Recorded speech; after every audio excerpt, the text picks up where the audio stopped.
Hello, everyone, and welcome to the OnlyLandFans show. My name is Kendall Lejeune, and our guest today is Armaan Premjee. Armaan Premjee is from Mumbai, India. He currently resides in London and has been flipping land in the US for the past 5 years. During the time that Armaan has been doing land, he's learned a lot of lessons that he will be talking about on the podcast today. Outside of work, Armaan loves to play sports, travel, and spend time with friends and family. Armaan, thanks so much for joining us. How are you today? I'm doing great. Thank you so much, Kendall, for having me on the Only Land Fans podcast. I'm excited to be here and speak to everyone today.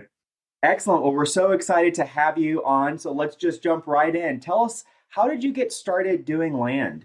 That's a really good question, one that I get a lot. So I started land back in 2018. I was just fresh out of college and I was Googling like side hustles. I was literally Googling like how to get rich, how to make money, how to become a millionaire in real estate, like all these different searches that I found a blog post of someone that made money buying and selling land. And I just bought a few courses and I researched it extensively and got into the business and started buying and selling small lots and gradually made my way up. But yeah, that's the gist of it. Excellent. Looking to make money. What's a good side hustle? Where are people Yeah. make money and land land reared its head. I love it. Yeah.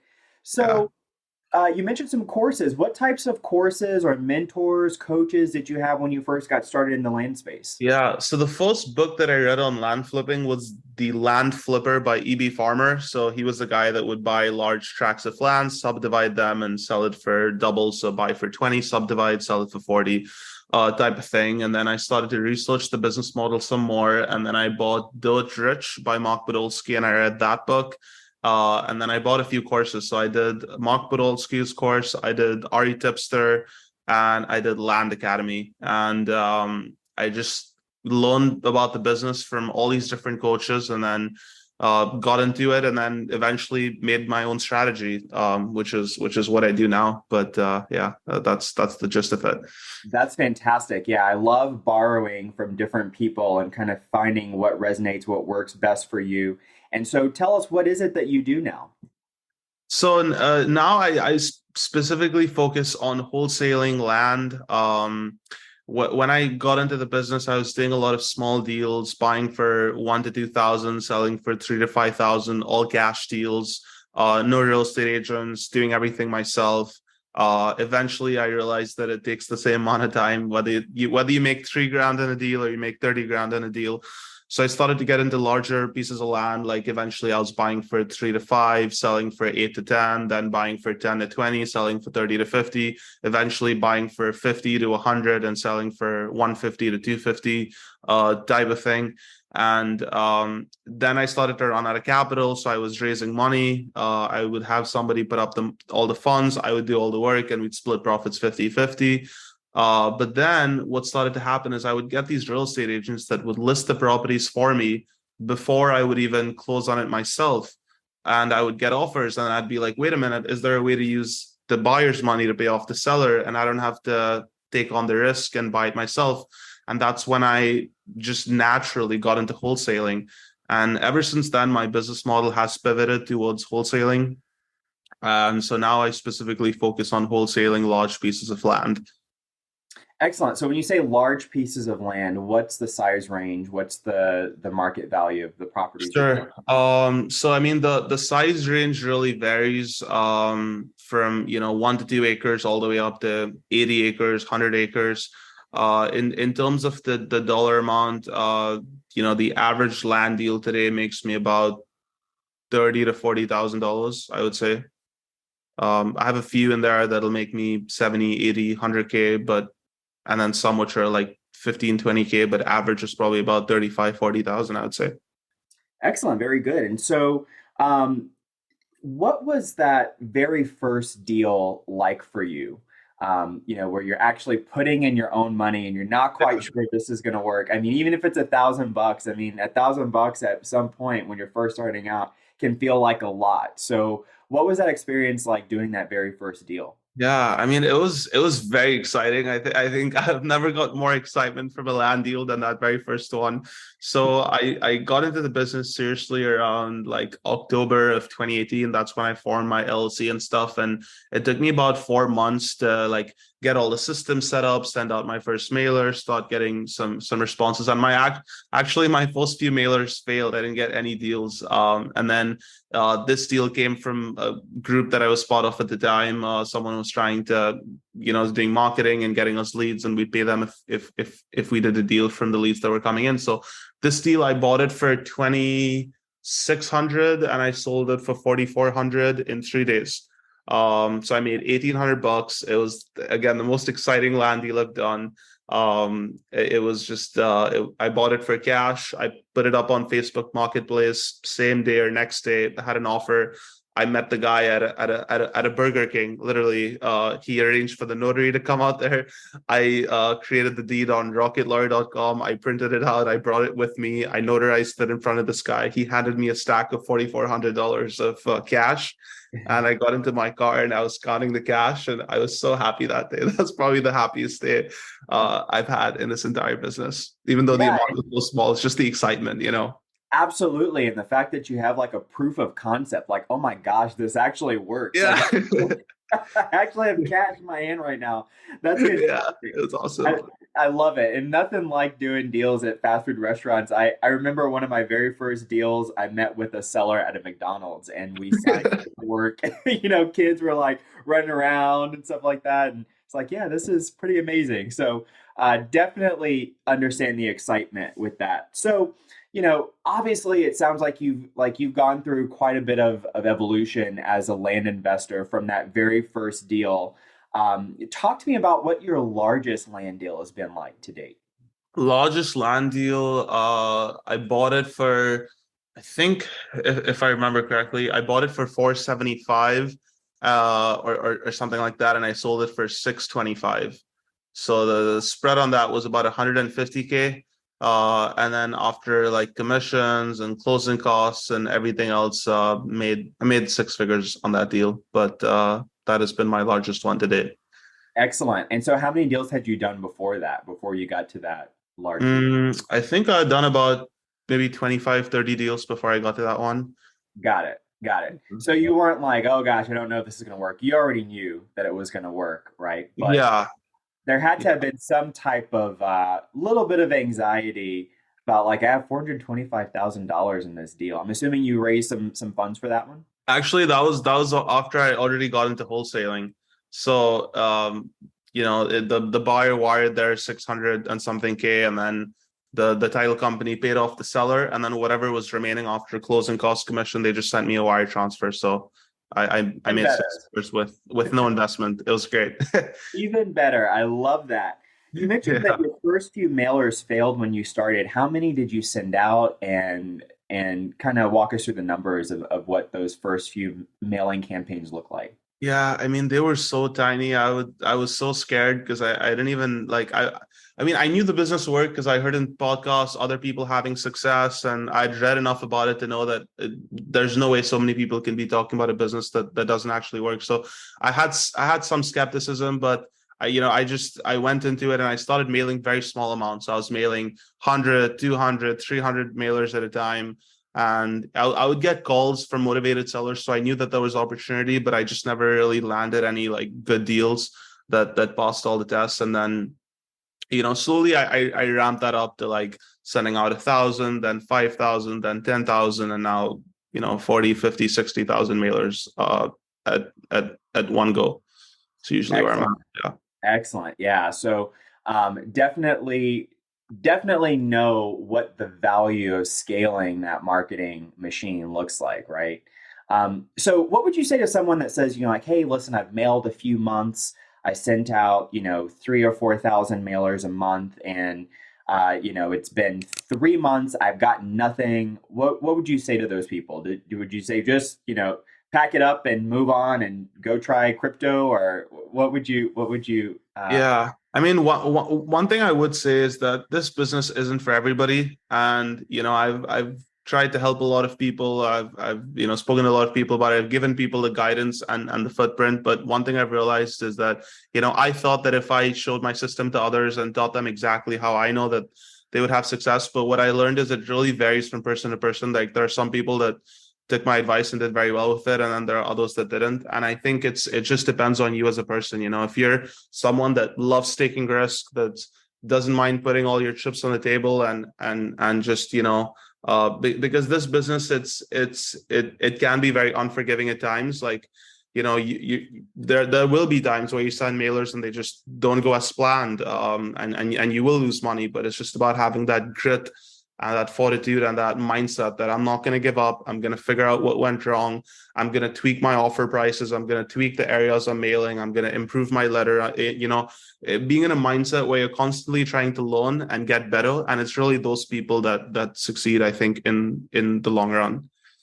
Yeah, I agree with that. There's so much great information in there. Just the whole idea of like testing and pivoting and reiterating and testing and pivoting, reiterating. What works this month may not work in 3 months, right? Absolutely. I've heard it said from many people before, many of my colleagues, that if you haven't lost money on marketing yet, you're not doing enough marketing. Would you agree with that?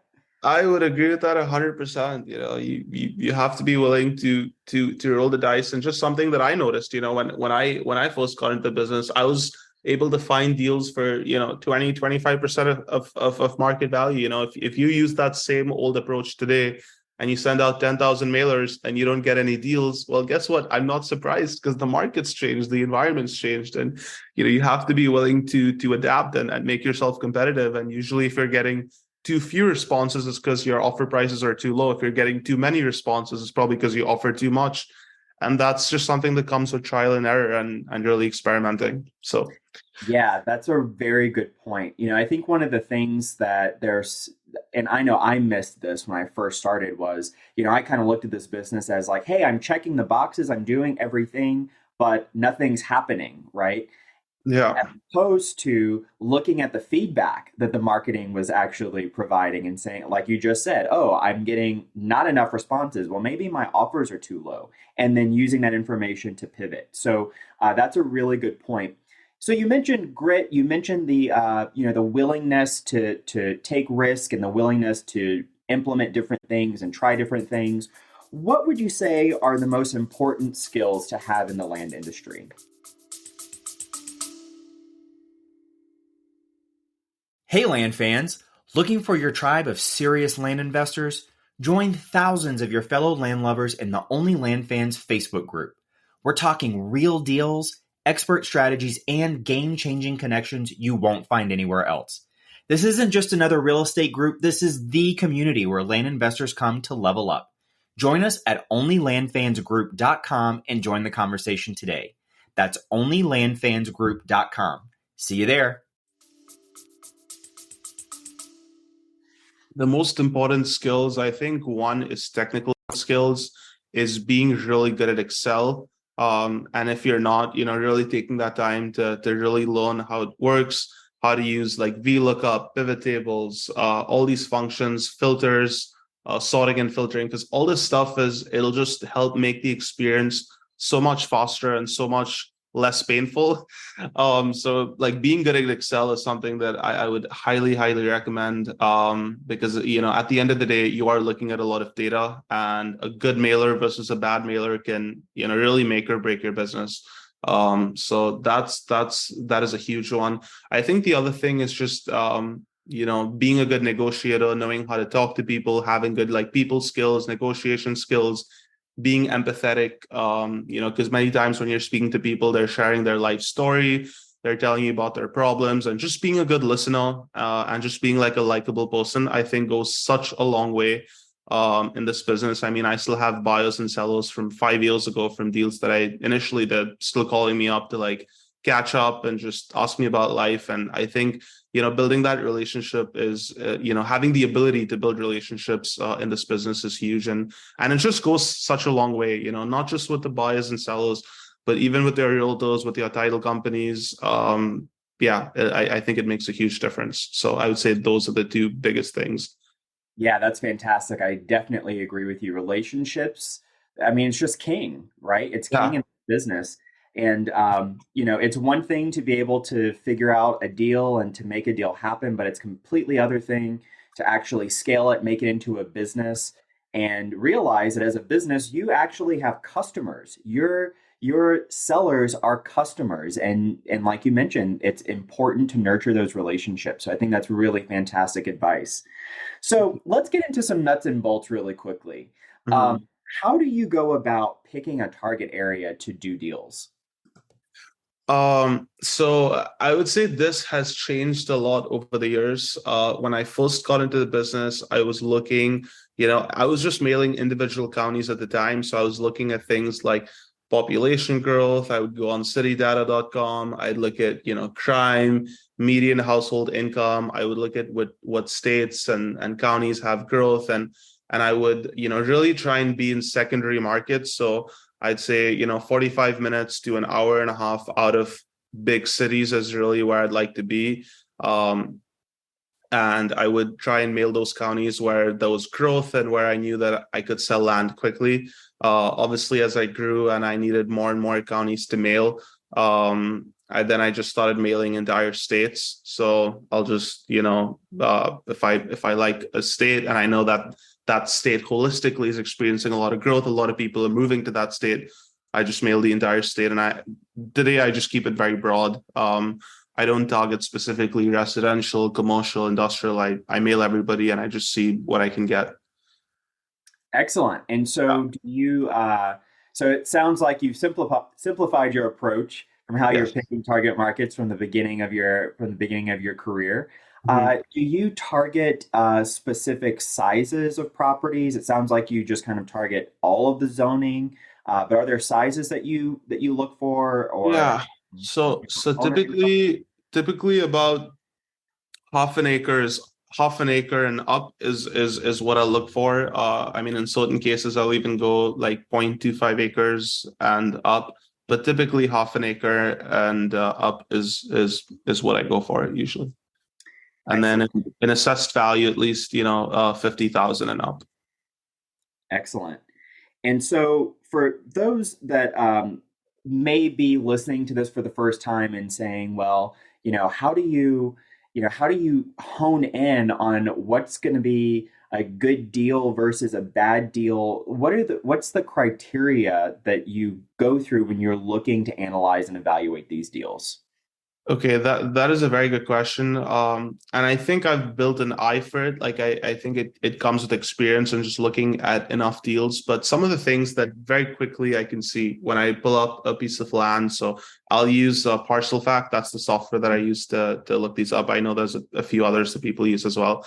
But Parcel Fact is just what I'm comfortable with. So I'll pull it up on there and I'll look at the satellite view, and I'll look at the first thing I look at is there road access to this land, because that's key, right? I want to make sure that there's legal access, physical access, because without that it is going to become a trickier deal.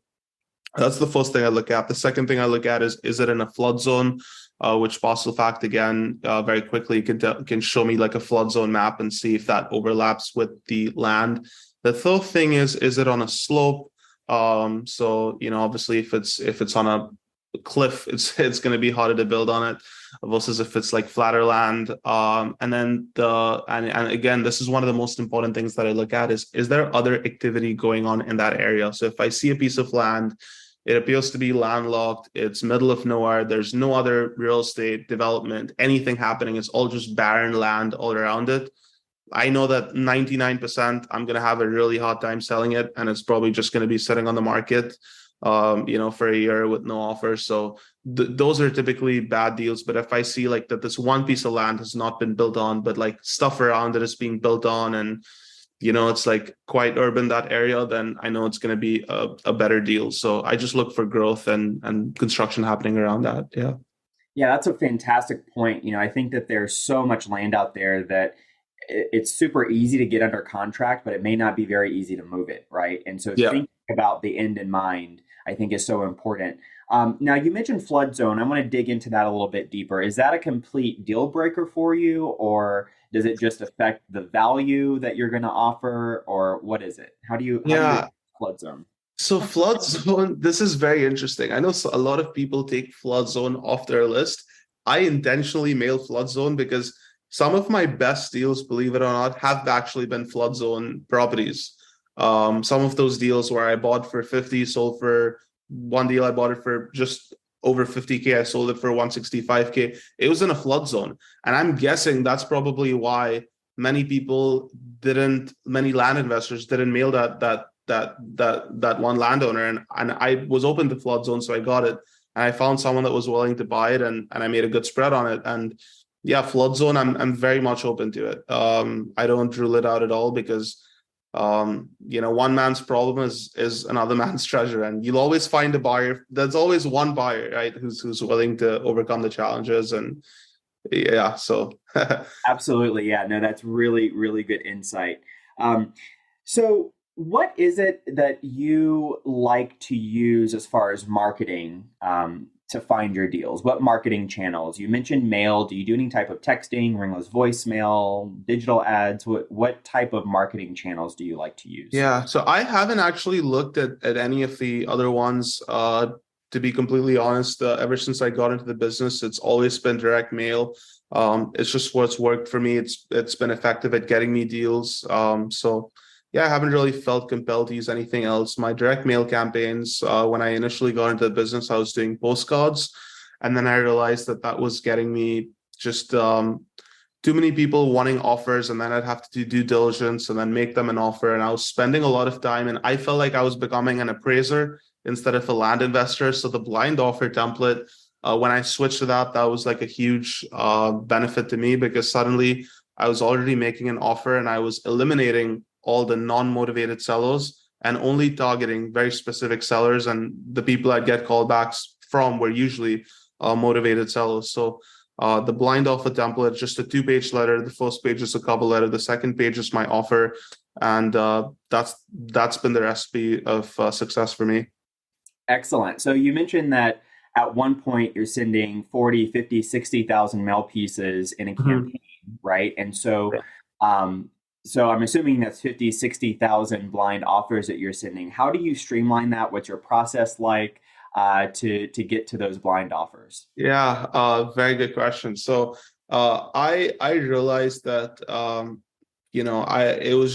I would send 10,000 a month, and that was what was achievable for me to like manage on my own. But the moment I started ramping that up, I found myself getting burnt out, honestly, and I realized that I should have done this a long time ago.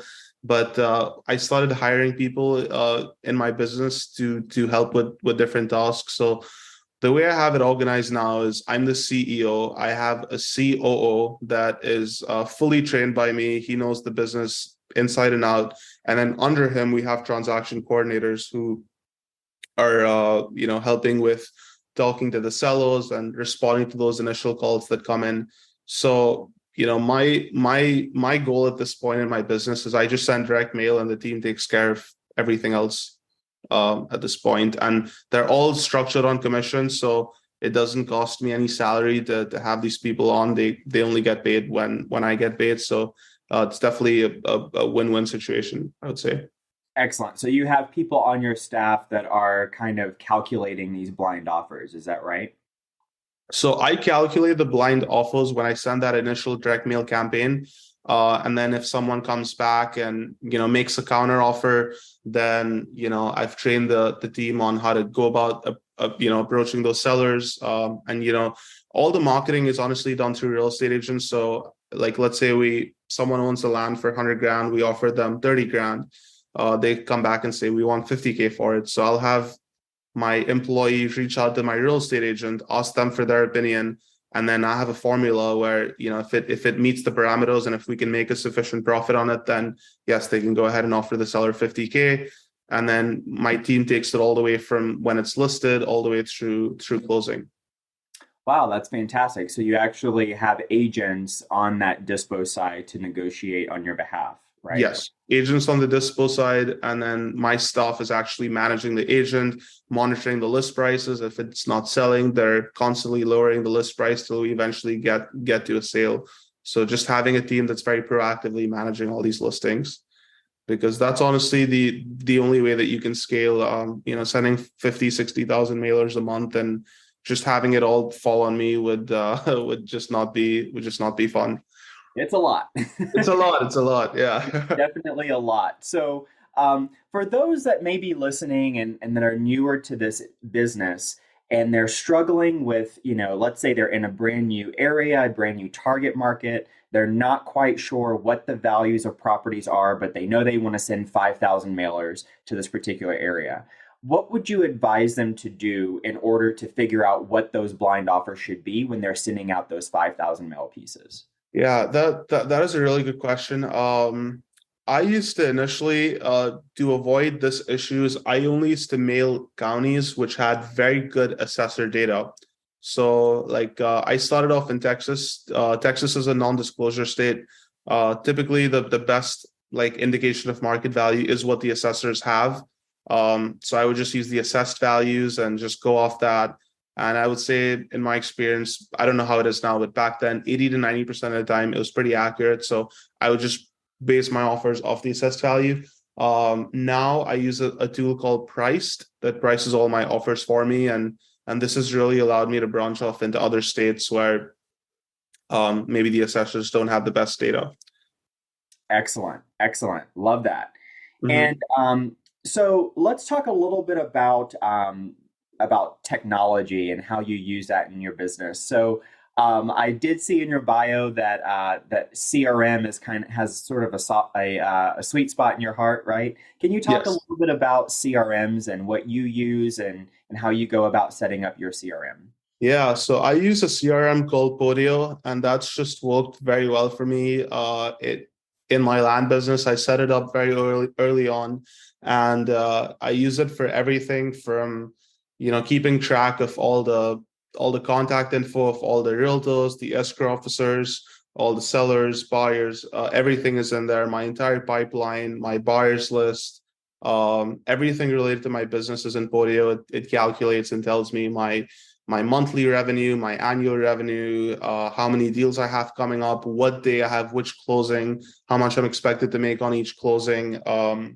And it's just a very good tool to like even aggregate data. So if I want to see example in the last 5 years, how many deals I've done in a specific county, it'll give me all that data. So it's just a very good CRM. And I can extract a lot of data out of it. So yeah, Excellent. that's been Excellent. the one. Very good. And Podio, from what I understand, is pretty customizable, right? So based on Yeah. what you need in your business, you can customize that platform for the interface. Absolutely. And there's so much automation that you can do with it as well. Like you can have it generate purchase and sale agreements. So if you make an offer for 30K, he comes back at 50K and you want to send him a purchase and sale agreement at 50K, it's literally one click and it generates the contract, sends it out to the guy for signing. It's you can automate everything. And a very big use case for me is also with all the incoming calls. I use a call answering service called Pat Live. So all the calls that the Pat Live agents receive feeds into Podio, feeds into a web form. So I can actually see those calls in my CRM and look at how many calls came in on which day and, make sure my team's responding to those calls. So yeah. Yeah, that's fantastic. Automation. Gotta love it. Gotta love it. So Absolutely. speaking of automation, can you talk a little bit about what the volume is like in your business a month, in your wholesale business? It really varies. This month we have about 4 to 5 closings happening. But probably average, I would say, is 3 to 5 a month. Very good. And do you do only wholesale deals or do you ever create notes or any type of creative financing, or is wholesaling kind of it? It is wholesaling only. Buyers have to be fully funded at closing type of, Excellent. yeah. Excellent. So let's dig into the dispo side of things. You Mhm. mentioned that you work with agents to help come up with some values on the acquisition side as well. I'm assuming that you're using those same agents on the dispo side. Actually, I just have agents that I use for the dispo. The acquisition is done by my staff in house, so they'll get it on the contract, then they'll send it to the agent. The agent will tell us we can list it for X amount, and then we post it on the MLS, and then when we get offers, we do double closings essentially. Got it. Got it. Yeah. And so those agents, how do you pay them? Or do you pay them commission or how do you Yeah. go about? These agents get paid strictly on commission. I know some agents charge even for giving like a broker's opinion and value. But my agents work strictly off commission. And I pay them anywhere from on the lower end 6% to the highest I'll ever pay an agent is 10%. But that's again if they're a really good agent, if they're going, seeing the land in person, getting drone photography, having awesome description, doing a bunch of due diligence. So if they're really putting themselves out there, I'll give them 10. Otherwise, 6% is pretty standard. Excellent. So I do have a question in regard to wholesaling and using agents. So these agents are acting as the listing agents, right, for these properties? Correct. Yes. Got it. And so I'm assuming these are wholesale friendly agents because not all of them are, right? Yeah, that's true. Yeah. Yeah. So I'm assuming they just allow you to they will accept an equitable interest, right, to be able to post these. Yes, yes. And there's a few things that I've done to try my best to mitigate risk there. Is firstly is I make it very clear to the sellers in my offer letter that I am a wholesaler. It is my intent to buy this and resell it to somebody else just because I just want to be honest with them about that. I don't want them to see that property in the MLS and be like, what the hell are you guys doing? I thought you were going to buy this directly from me. So I'm very honest with them about that. And even in my actual purchase and sale agreement, I have it on the special provisions mentioned that I am getting permission from them to list it, to market it, to advertise it, inspect it. I'm getting all those permissions in the contract itself.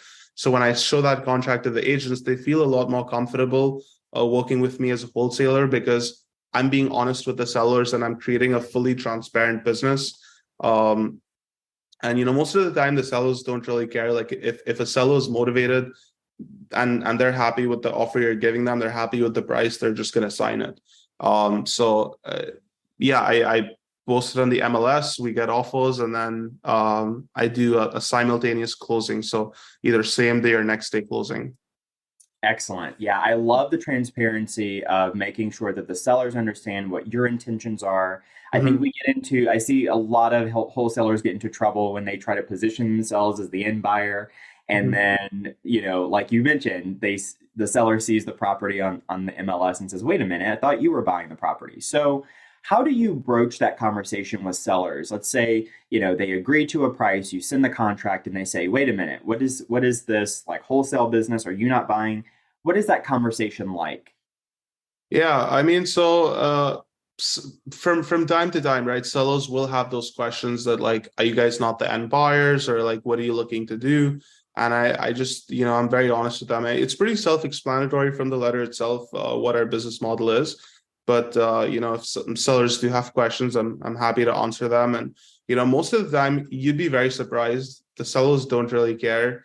They just want to get rid of it. As long as they get their price, they're happy.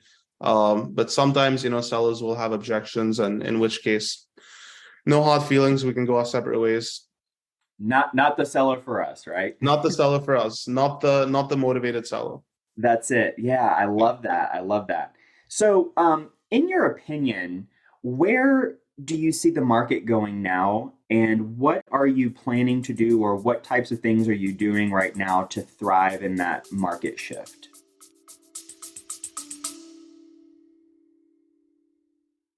Listen up, land fans. This is huge. We're bringing you the one and only Pace Morby, star of A&E's Triple Digit Flip and the mastermind behind $450 million in real estate deals.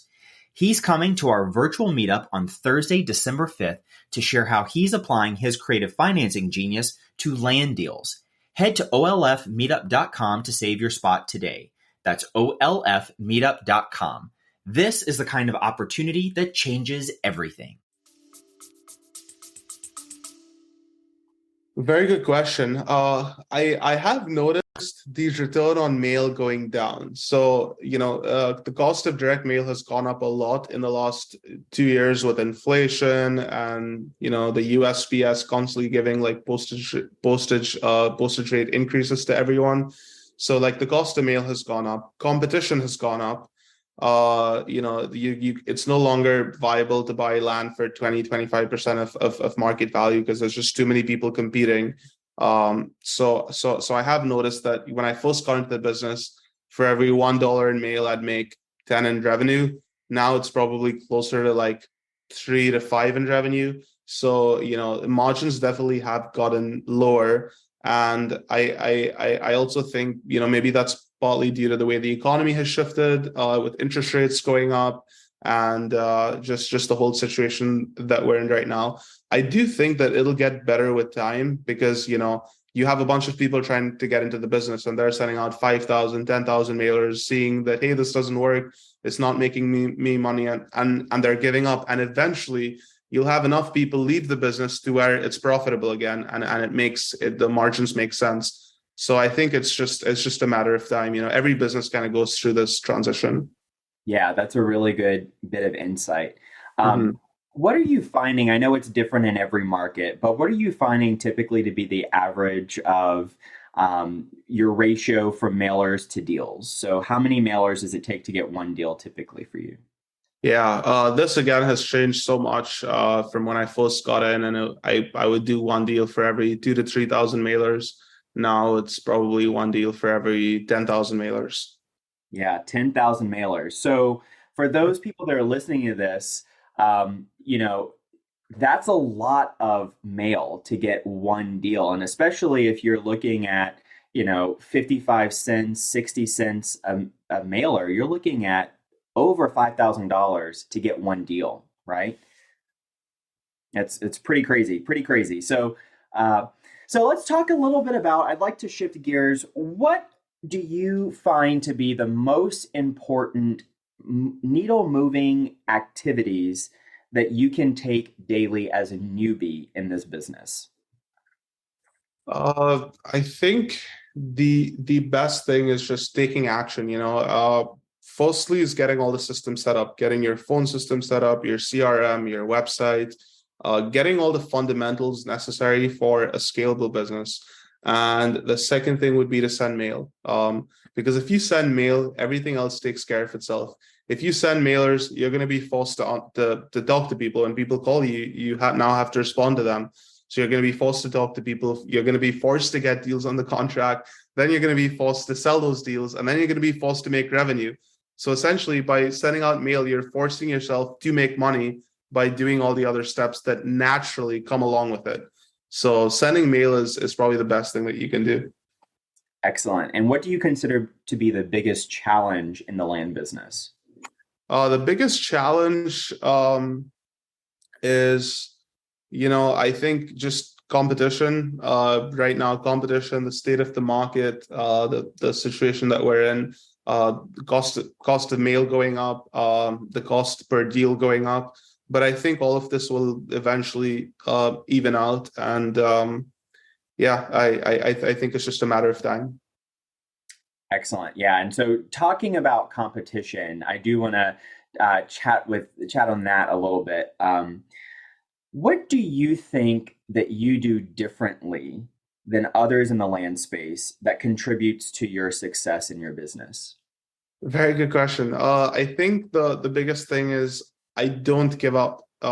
If a mailer fails, I send another big mailer. If that one fails, I send another one, and I just keep hitting the hammer, till I start getting deals, and just having that thing of just not giving up. And August has been a really good month for me because initially in the beginning of the year it was slow, but then I just kept mailing, and now I'm seeing all those deals kind of come to fruition. So I think just persistence is probably the biggest one, I think. That's great. And so let's say a mail campaign doesn't work. Do you send to the same to that same target market, or you just send somewhere else? What's that flow like for you? Yeah, I have enough states and data to mail where I don't have to mail the same person twice for a long time.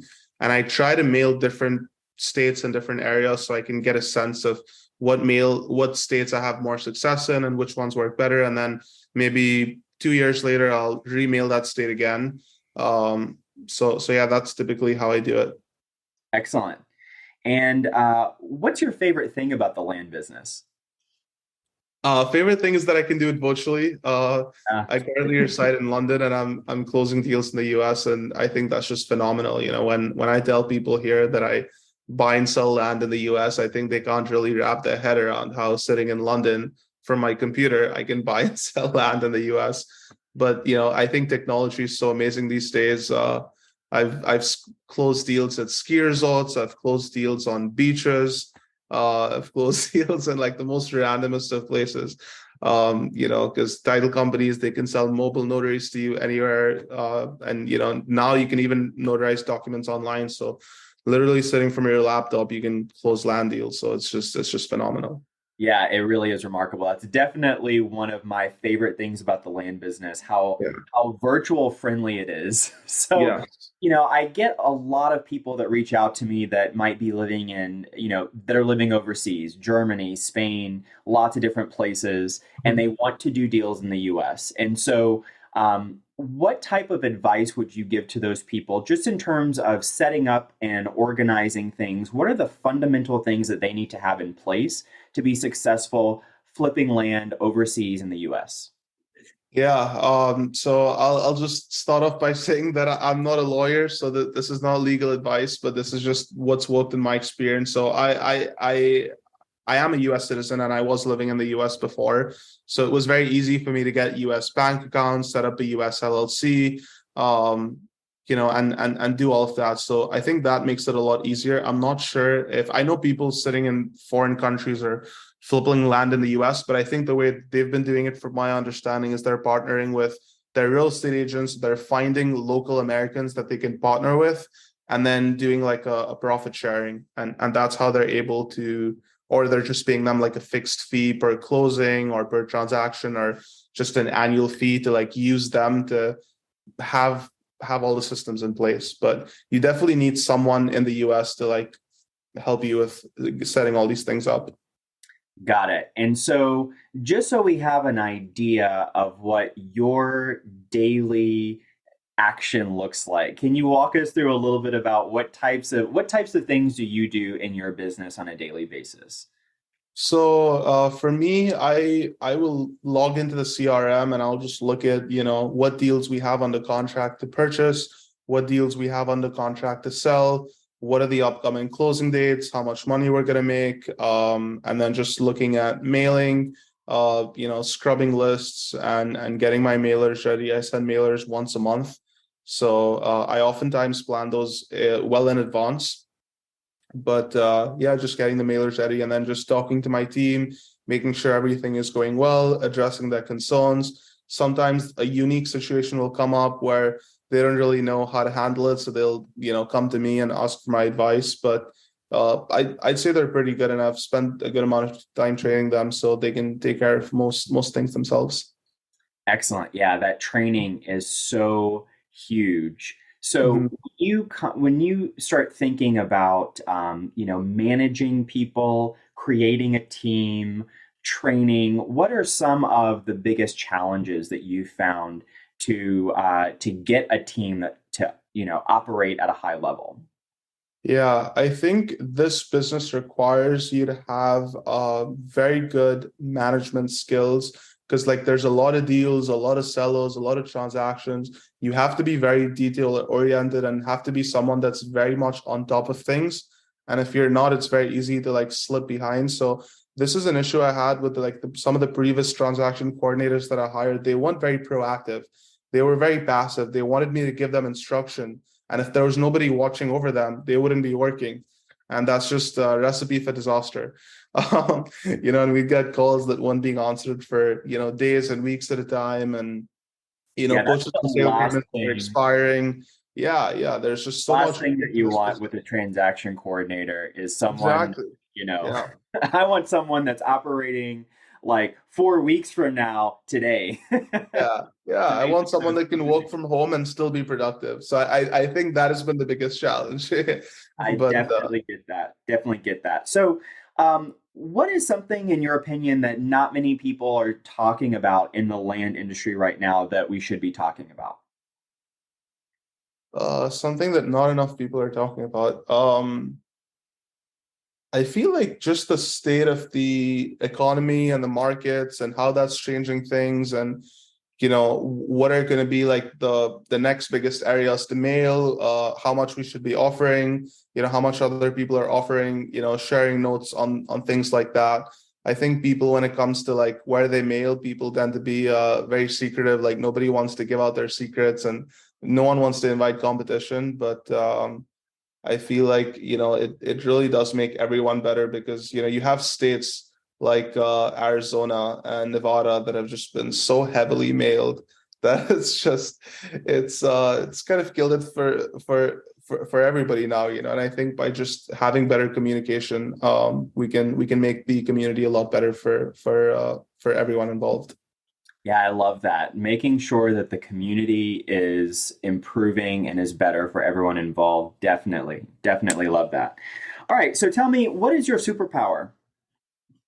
My superpower, I think the biggest thing is the ability for risk and the ability to just keep mailing and not giving up. And also, I'm an Excel ninja, very good at Excel. Excel Ninja. I spent a lot of time, like I was using the mouse initially, and I worked at a private equity company for a little bit, and they like really scolded me, and they're like, "You're not allowed to use the mouse anymore. Just learn how to use all the keyboard shortcuts." And as soon as I did that, it's helped me tremendously in this business. I can scrub lists very fast, thanks to not using the mouse anymore. So I'd say that's probably one of my superpowers. Yeah, I love it. I love it. You're one Yeah, of those guys that just no mouse, it's just all on the keyboard. all the keys, That's exactly. that's a major flex, Armaan. Definitely, Yeah, yeah. definitely a flex. So where are you pulling your data from? What's your list source? So I was using DataTree for the longest time, and recently I've been using Priced. It's just, I noticed they don't have as many leads as DataTree does, but it's still good enough for me. And it's just convenient. Instead of initially I was downloading it from DataTree because I thought DataTree had more leads, which when I run the count, DataTree did have more leads. And so I'd download the list, upload it into Priced, have them price it for me, and then I'd mail it. But I just found that it simplifies my life if I just get the list directly from Priced, and maybe I mail more states and more areas. So that's how I've been doing it right now. Excellent, excellent. And I want to jump back to your team really quickly. So you mentioned that they're on commission only, right? So it's kind of like Yes. kill what you eat type thing.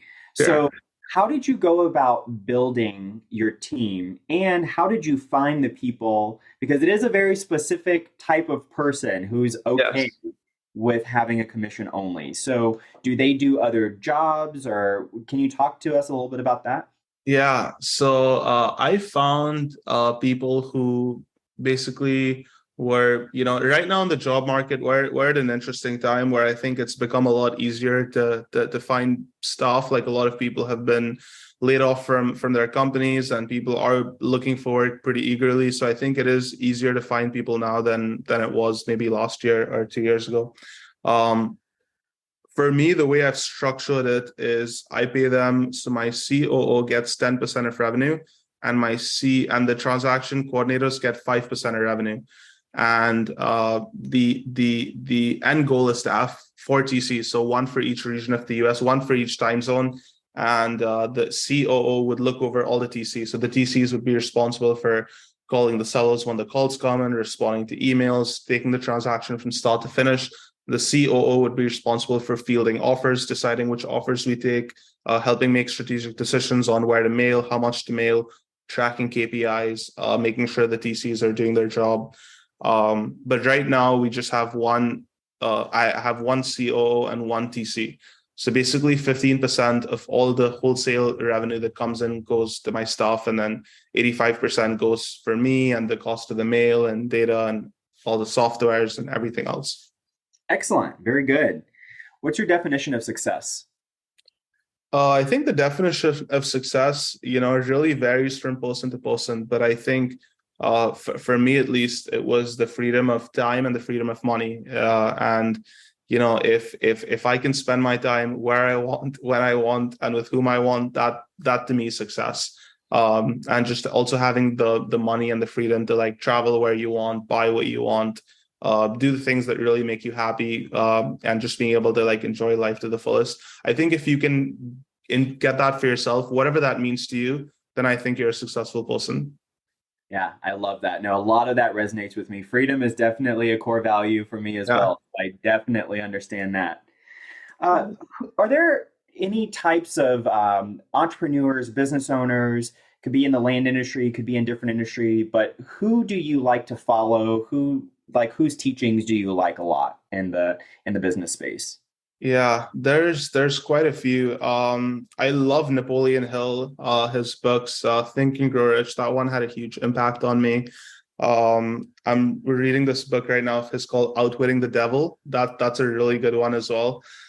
I love, Robert Kiyosaki, Rich Dad Poor Dad, read that years ago. I think that one also had a huge impact on me.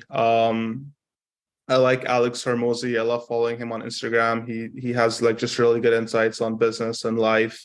Uh, uh, Grant Cardone, Graham Stephan. There's just a bunch of different people that I follow on YouTube and just podcasts as well.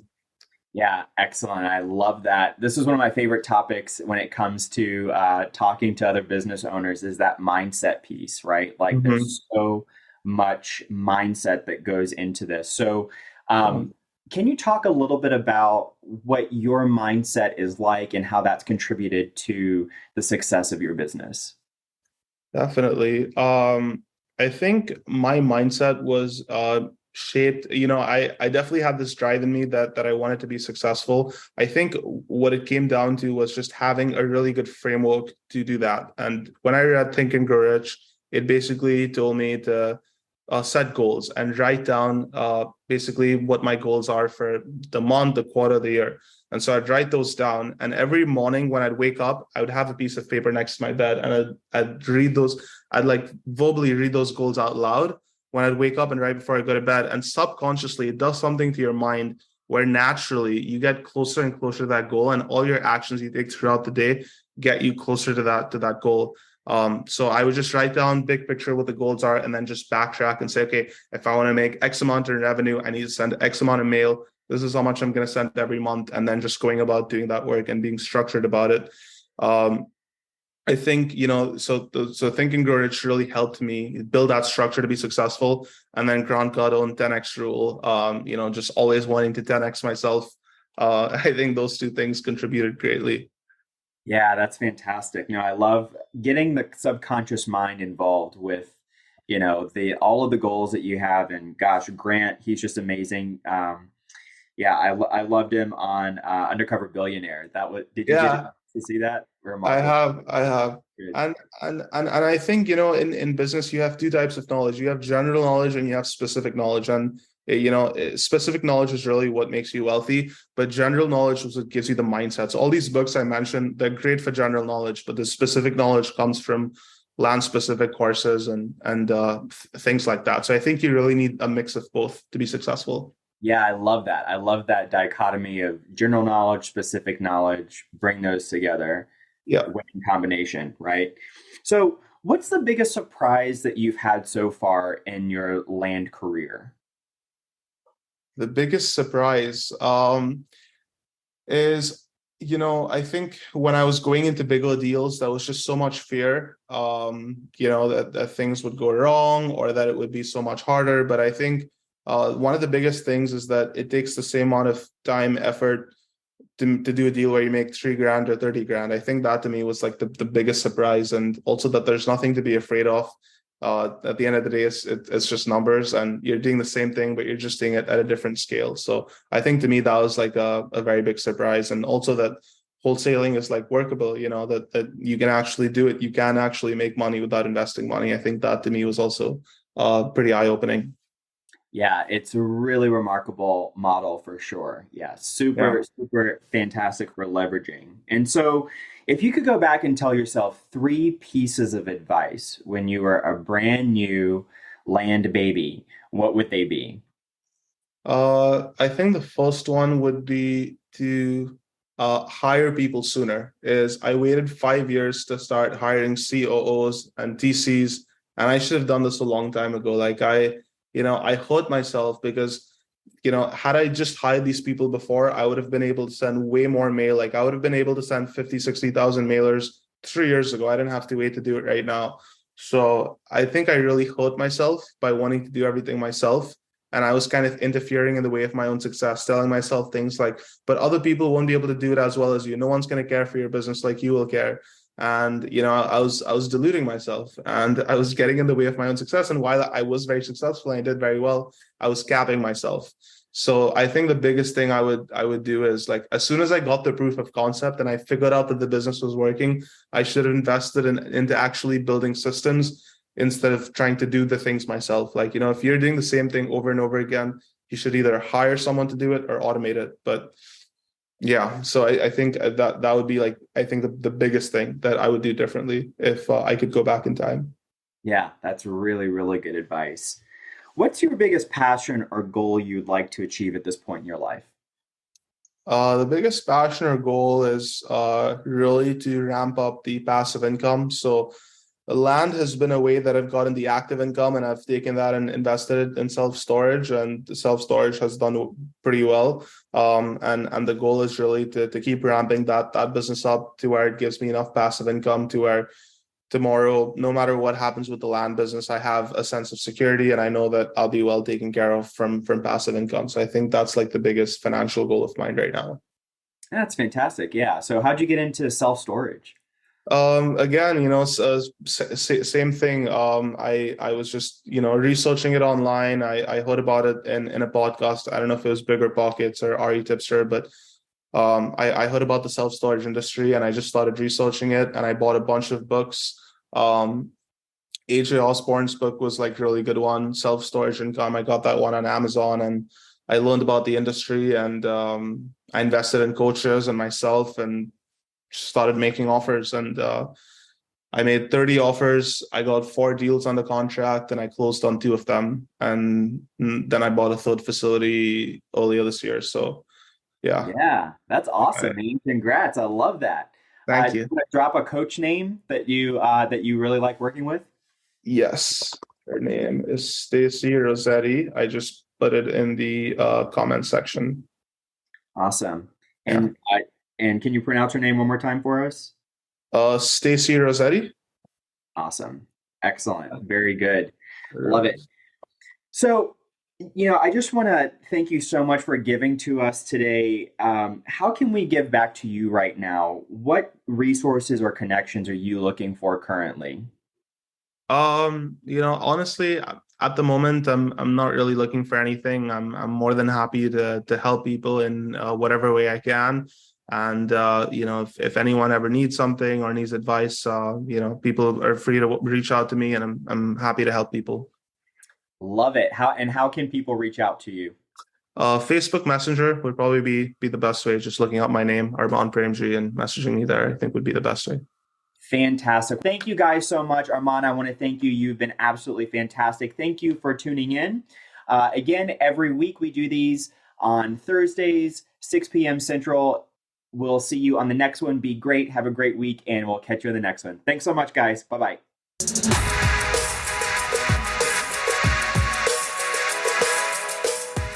If you're interested in hearing from other 7-figure land flippers about how they've started and run their businesses, then join us at onlylandfans.com. Looking forward to seeing you there.